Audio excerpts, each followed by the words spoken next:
Hello, allez, encore une Pureten Alpha.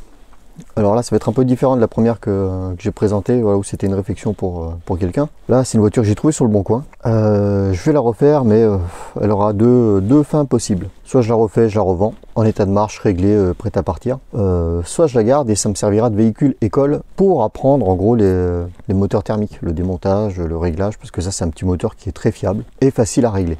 Pour commencer, voilà, pour apprendre les réglages avec ça, vraiment c'est Byzance, hein, il est facile comme tout. Voilà, donc deux possibilités. C'est vrai que faire un véhicule école, ça pourrait vraiment être sympa. J'aimerais bien transmettre un peu ce que je sais. Après, bon, là où je me trouve, c'est peut-être pas là où il y a le plus de monde. Pour ceux qui seraient côté Isère, Drôme, Ardèche, même Rhône presque, hein, Loire, bah, faut pas hésiter à me contacter si vous voulez apprendre. Il y a toujours moyen de faire quelque chose. Allez, bon alors du coup cette voiture, je pense qu'elle n'a pas roulé depuis un moment, pas spécialement nettoyée. Au premier coup d'œil, la couronne a commencé à se faire grignoter par la cloche. Alors c'est normal, c'est des cloches là-dessus, des cloches alu qui s'usent très vite, les dents deviennent pointues et ça attaque assez vite la couronne. Donc déjà ce qui est sûr, c'est qu'il y aura un changement de cloche à faire pour être tranquille. La durée d'échappement, des fois qu'elle arrive à rendre l'âme, là elle est encore bien, elle n'a pas l'air d'être fissurée ou quoi que ce soit. Elle a tous ses cardans, donc voilà. Et puis surtout là, ce qu'il va falloir faire, c'est un bon nettoyage. Ça va être le plus gros comme à chaque fois. Puis vous allez finir par en avoir marre du Kyosho à force. Et attendez, j'en ai encore à vous présenter du Kyosho. Bon sang. En tout cas celle-ci par rapport à la première que j'ai faite, elle a sa tringlerie d'origine. Déjà ça de moins à refaire, c'est déjà pas mal. Il y a eu un peu de bricolage par là, il manque une kingpin, ça a été remplacé par une vis. Mais voilà, le moteur, je vais déjà regarder. Il a l'air d'avoir de la compression. Alors est-ce que c'est de l'huile gommée qui fait que ça arrive à compresser parce que ça fait joint avec le piston dans la chemise? Je vais voir ça au démontage. Mais vraiment avant ça va être nettoyage parce que là une voiture comme ça, bosser là-dessus, non c'est pas agréable. Par contre ce qui est bien sur celle-ci par rapport à la première que j'ai faite, c'est les amortisseurs. C'est les vrais amortisseurs hydrauliques. Niveau tenue de route c'est toujours mieux. Donc ça va être une Alpha, Alpha 2, Alpha 3. C'est des modèles que je connais pas par cœur.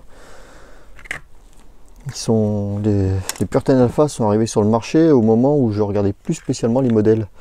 Et puis surtout c'est une époque où je roulais encore Kyosho hein, quand elles sont arrivées, mais je roulais avec une... vous allez la voir bientôt. Hein. Ma Pureten MK2 World Cup édition. Qu'est-ce que j'aime cette voiture. En gros, et pour une voiture de 98-99, les dernières courses que j'ai fait avec, c'était quand même 2008. Vous comprendrez bien que les modèles récents, c'était pas ce que je regardais en premier. Alors ça c'est balèze, se faire chier à foutre la vis pointeau de la bague d'arrêt dessous. Du coup ça va m'obliger à démonter la tringlerie. Bon, chose bien, le réservoir a été vidé avant que la voiture soit stockée ou avant qu'elle roule plus pendant un petit moment. Du coup, pas de saloperie à nettoyer au fond du réservoir. Ça c'est pas mal. Et pareil, si j'ai choisi ce modèle du coup pour ce projet, c'est aussi parce que j'ai un moteur d'avance. Voilà, comme sur le bon coin, on sait pas trop à quoi s'attendre. Si ce moteur avait été HS, j'avais déjà de quoi anticiper le bazar. Alors ça m'étonne un peu ces vis là par contre à cet endroit là. Parce que de mémoire, ça visse quand même dans du métal dessous. Hein. Des vis comme ça là, c'est pas fait pour visser dans du métal. J'ai peur que les colonnettes, il va peut-être falloir que je les retaraude propre. Mettre une vis à pas métrique dans du plastique, c'est pas très grave. Ça se fait. Mettre une vis à pas plastique ou pas bois, prévu pour visser dans du plastique ou dans du bois. Mettre ça dans du métal, ça se fait pas par contre. Ah, c'est bien ça. Bon, je mettrai un petit coup de tarot pour refaire les filets propres là-dedans. Allez, un premier coup de compresseur, du nettoyage et puis je vous reprends après. Allez, c'est reparti pour cette Pureten Alpha. Pour finir, j'ai tout démonté. Voilà, je pensais que ça allait pas être la peine, mais bon, pour mieux nettoyer, et puis bon, il y avait des petites surprises un peu par-ci par-là.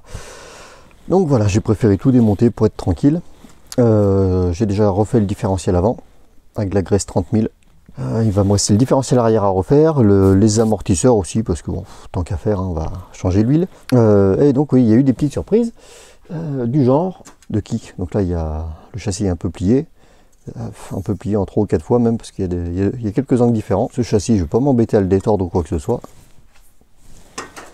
Je je vais directement utiliser celui-ci. Donc j'avais eu dans un lot de voiture, il me fallait des pièces pour la série 5000 et puis dans le lot il y avait ça. Donc impeccable pour moi. Par contre le châssis, celui-là n'est pas fraisé, c'est pas grave, je vais le fraiser. Il faut juste hop, j'ai déjà préparé l'outil, donc une petite fraise conique et en avant pour fraiser les trous. De toute façon les châssis font la même épaisseur, donc ça va rien changer du tout. Donc voilà.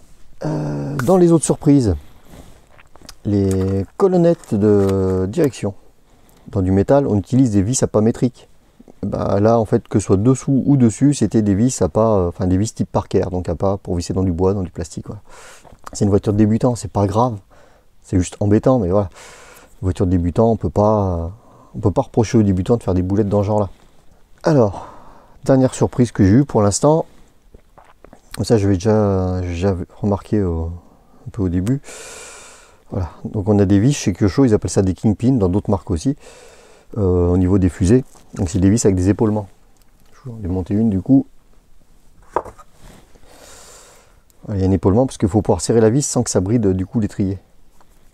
Et l'épaulement sert à ce que du coup on puisse serrer comme il faut.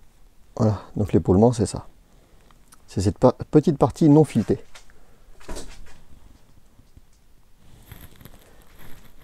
Et l'épaulement est légèrement supérieur, la longueur de l'épaulement est légèrement supérieure à la longueur de cette partie en plastique, là, de l'étrier qui tient la fusée. Comme ça, voilà, l'épaulement après vient appuyer sur la fusée quand on serre, et ça vient pas brider la fusée pour avoir encore de la liberté. Là dessous, c'est une vis classique. Je me suis dit, bon, si bien ça a été bagué, c'est bon, ça fait la blague. Bon, en fait non, c'est juste une vis en plus qui tient sur 2 filets, sans être bagué. Du coup, c'est soit tu la serres pas à fond, et ta fusée finit par se barrer, parce que la vis se barre, soit tu serres à fond et tu n'as pas de direction parce que ça bride tout. Voilà. Ça non plus, c'est pas très grave. C'est embêtant, mais c'est pas très grave. Il y a une solution, je vais baguer l'étrier, et puis voilà. Bon, allez. On va déjà contrôler les colonnettes. Alors là, en gros, 2 solutions. Soit j'envoie directement une vis dedans, une vis à pas métrique, en espérant que ça passe. Une vis de 3 donc. Bon, je risque de coincer la vis, je risque de finir d'abîmer la colonnette si les filets ont été trop abîmés par la vis à pas Parker. Bon, il y a une solution encore plus simple, hein. C'est un coup de tarot dedans pour nettoyer les filets, et puis voilà. Alors, la boîte à tarot. Tac tac tac, donc il nous faut du M3 en 0,5. M3 0,5. Hop. Mon outil magique. Et voilà. Une petite goutte d'huile, on ne force pas pour essayer de choper le début des filets. Donc on tourne dans un sens, après on revient pour dégager un peu les copeaux qui se créent. Alors on sort un peu de limaille, mais ça a l'air pas mal. Hop, une vis pour essayer maintenant. Il n'y a pas de jeu dans les filets. Et ben c'est impeccable. En espérant que ça se fasse comme ça pour les 4 trous hein, du coup. Les colonnettes sont récupérables. Donc autre souci qu'on disait, ça. Voilà, donc là j'ai dit que j'allais baguer, donc en gros mettre un petit bout de tube. Un tout petit peu plus long que l'épaisseur de cette pièce, donc l'étrier, ça s'appelle comme ça, hein. Et du coup la vis, après on mettra une vis un peu plus longue, on pourra aller chercher la fusée, et la tête de cette vis viendra s'appuyer sur la bague, et on ne viendra pas écraser l'étrier sur la fusée. Là-dedans j'aurais bien avoir un petit bout de tube alu ou laiton qui traîne, ouais mais bon ça va être trop gros aussi. Oh oh, diamètre extérieur impeccable, diamètre intérieur impeccable aussi, impeccable, ça dépasse juste un petit peu, comme ça on pourra serrer une vis dessus sans que ça bride la fusée. Maintenant il ne faut pas prendre une vis trop longue pour pas que ça vienne après toucher le cardan quand même, hein.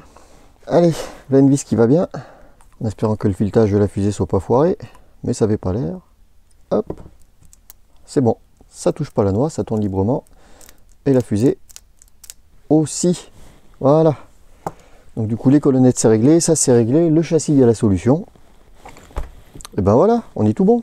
Allez, on va se coller au différentiel arrière maintenant. Donc ouais, devant j'ai mis la 30 000, derrière on va mettre de la 5000. Au passage, ces différentiels, donc des Purten Alpha, ils se montent directement sans rien changer sur les transmissions de série 5000 et 7000. Voilà, comme c'est des pièces qui commencent à être très rares, Et voilà, on a un différentiel avant et un différentiel arrière de près. Alors là, du coup, c'est pas la partie la plus intéressante à remonter ça, mais bon, il faut bien y passer. Par contre, là, les cellules à forge, je les pose sur le châssis. Donc il reste un souci, comme je disais, c'est que le châssis que j'ai n'est pas fraisé. Et celui-là, oui. Allez, c'est parti.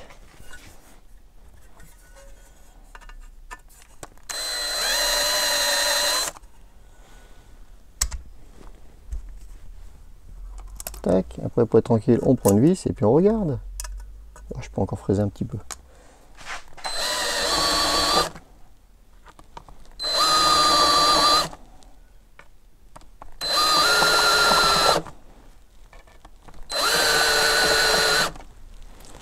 Donc l'avantage du châssis fraisé, c'est que les vis ne dépassent pas dessous.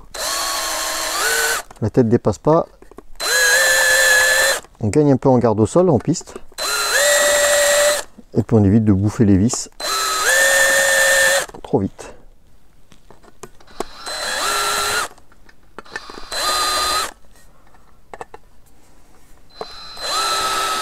Et voilà, du coup les cellules sont remontées. Tout ce qui est articulation s'est libéré. Hop. Ça commence à ressembler à quelque chose.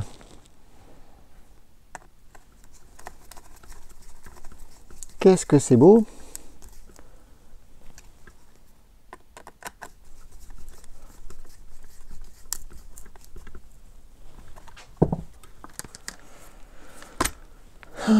Et voilà. Il va rester les amortisseurs. Bon, alors l'avantage de ce modèle de Pure Ten Alpha, c'est l'Alpha 3, c'est qu'au moins elle a des vrais amortisseurs hydrauliques. C'est quand même plus sympa que le combiné ressort simple qu'il y a sur les premières Pure Ten Alpha. Ce qu'il ne faut pas enlever quand même aux premières Pure Ten Alpha, c'est que malgré tout, avec ces ressorts, ça fonctionnait, ça faisait une voiture fiable. Comme je dis, dans les voitures loisirs, qu'est-ce qu'il faudrait choisir? Une voiture avec un moteur donc plus puissant que la Pure Ten Alpha. Dans cette génération-là, il y en avait des voitures loisirs avec des moteurs bien plus puissants, avec des vrais amortisseurs hydrauliques. Par contre, pas fiable. Des amortisseurs hydrauliques, oui, mais si ça fait comme des paniers, ça sert pas à grand chose. Des moteurs plus puissants, mais style cocotte minute. Du coup, au bout de 3 minutes, le moteur, c'est une vraie bouilloire sur pattes. C'est dur à régler, ça claque des bougies. Il y a aussi eu d'autres voitures loisirs autres que Kyosho qui marchaient, mais bon, faut quand même relativiser. Hein. Allez hop, on va démonter ça.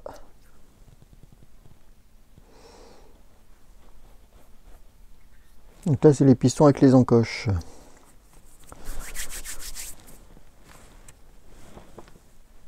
Hop. Donc ça, c'est tout bon. On a 4 bouchons, les ressorts.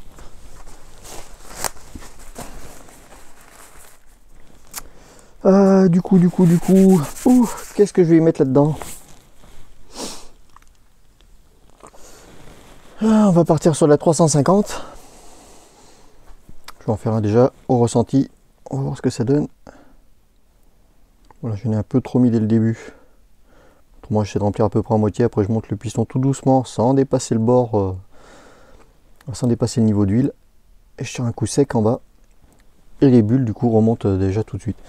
Quand il n'y a que la moitié d'huile, les bulles arrivent plus vite au bord. Elles sautent et hop. Et après, on peut remplir tout doucement sans créer d'autres bulles. Du coup, là, je fais des petits mouvements et je crois que je tire, je tourne un peu. Si des fois les bulles sont pas au même endroit sous le piston, histoire que ça les force à passer. Hop. Voilà, je complète. Après, un petit bout de sopalin autour, parce que ça va couler un peu. La membrane, tac, et là ça coule. Un bouchon. Attention avec les corps plastiques et les bouchons alu. Hein. Faut bien choper le filet. Voilà.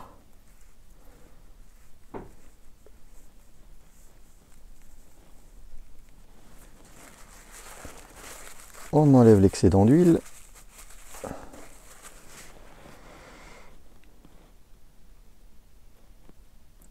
Et du coup on sent que ça force sur l'élasticité de la membrane. Allez.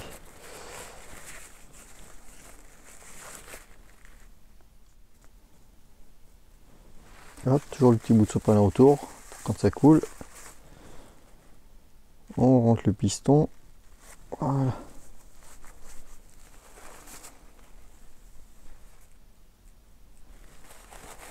Et c'est bon, on a un mouvement assez onctueux.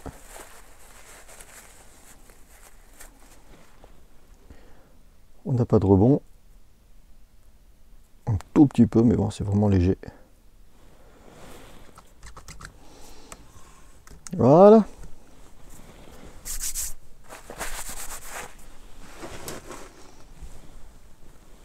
Alors, qu'est-ce qu'il va nous rester à faire? Ça, le moteur. Alors c'est vrai que normalement je commence toujours par le moteur, voir s'il est en état ou pas, si ça va repartir, parce que voilà, si le moteur est HS, la voiture en fait elle coûte pas grand chose. Là, des moteurs comme ça, j'en ai un ou deux d'avance. C'est pour ça que j'ai pris le risque de faire le châssis en premier. Allez, mais ça, ce sera un prochain épisode. Allez, à plus!